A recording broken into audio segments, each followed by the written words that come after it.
You're listening to Plants and Politics with Gina Bonanno Lemos.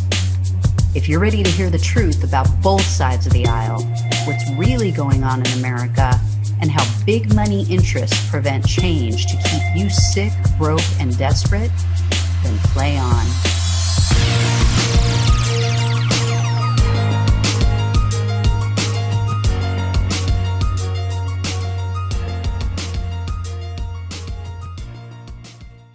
Hello, everyone. Welcome to Plants and Politics. This is Gina. So yesterday was tax day.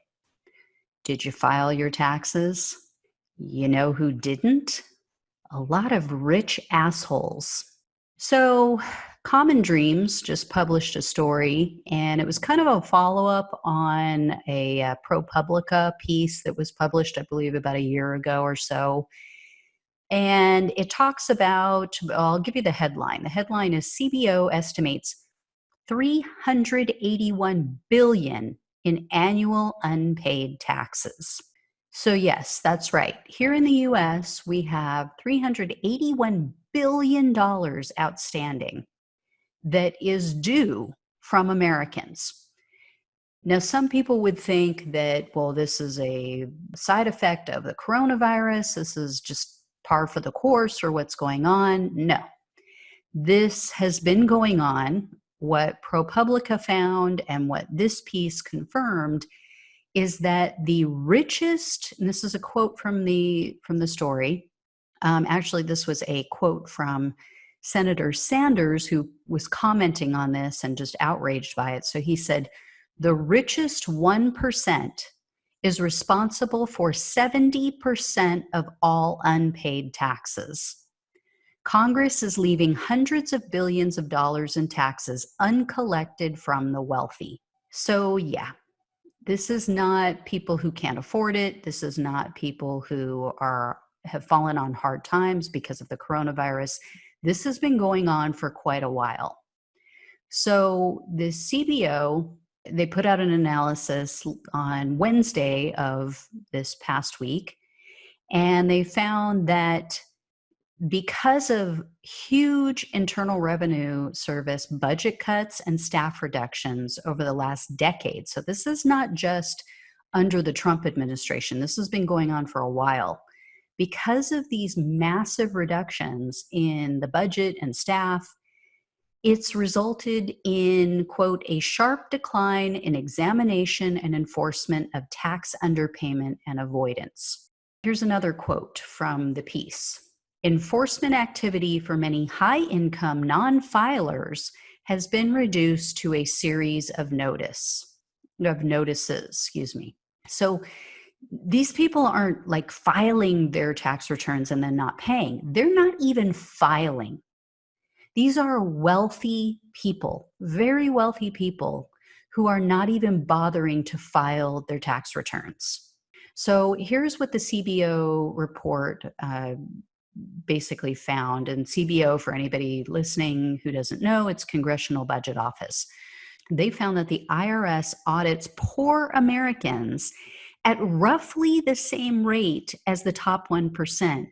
And this was cited, or the reason cited for this was because it's too expensive. It's due to the high costs of auditing them because, they're wealthy and they have so many more write-offs and all these things on their return that would just take too much time.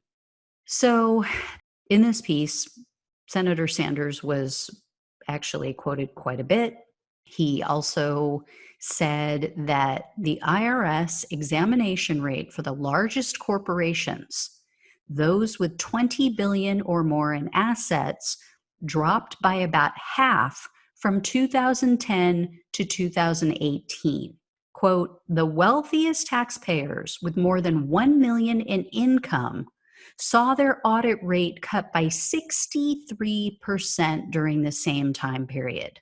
It's unbelievable. It really is unbelievable that we are leaving this amount of money just hanging out there because not just Trump, but also apparently Obama didn't feel it was that important, didn't feel like, with how much they rage about, and I'm talking Republicans and sometimes Democrats too, these establishment Democrats, how are you going to pay for it? How are you going to pay for it? We don't have the money. Oh, it's all about, our national debt. Our national debt's going to go up. We owe so much. Look at what you're doing to the future generations. Really?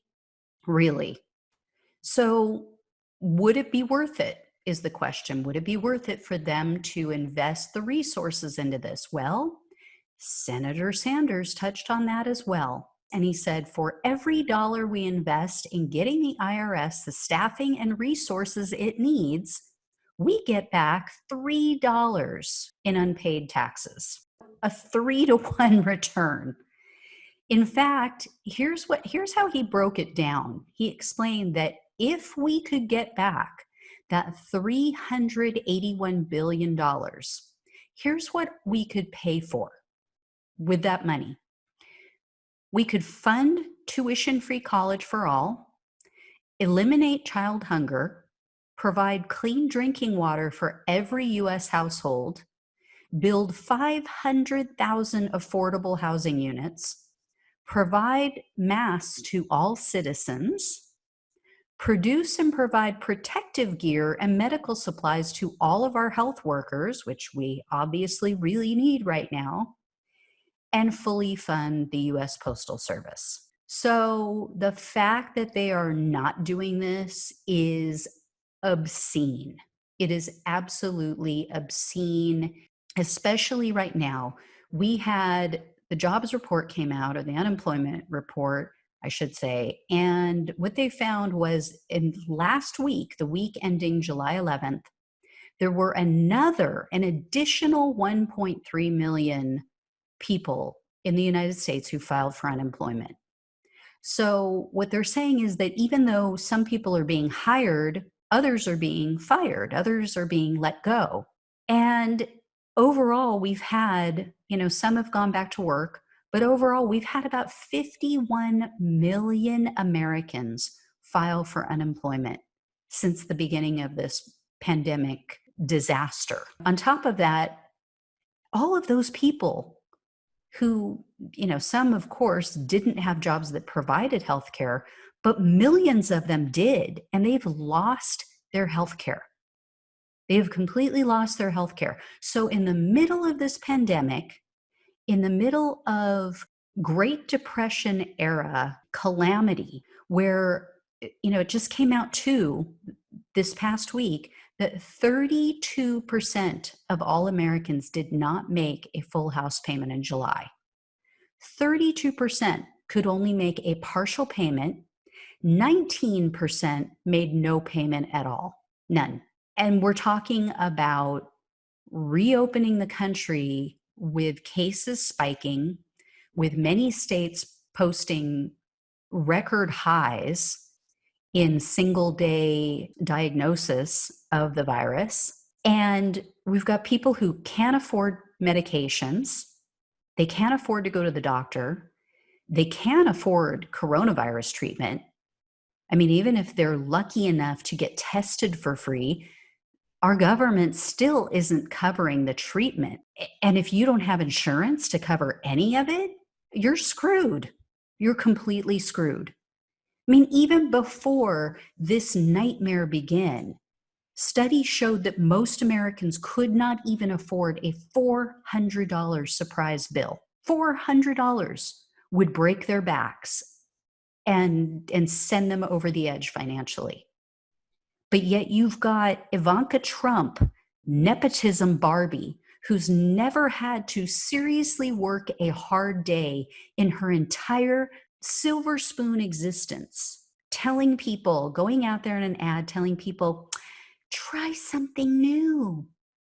If you don't like what you're doing or you can't find work in what you used to do, try something new, gosh golly. I mean, seriously, the fact that we have leaders, quote unquote leaders, because they're not really, who are so out of touch with the average American person, we have to take our power back. This has to end. We can't have millions upon millions of Americans suffering and struggling and not able to put food on the table, not knowing where their next meal is going to come from, not knowing how they're going to buy clothes and shoes for their children when they outgrow the ones that they're in. I've been there, guys. I have been there. I know what it's like. I remember how horrible it feels. But yet we have millionaires and billionaires running around, not even filing their freaking taxes.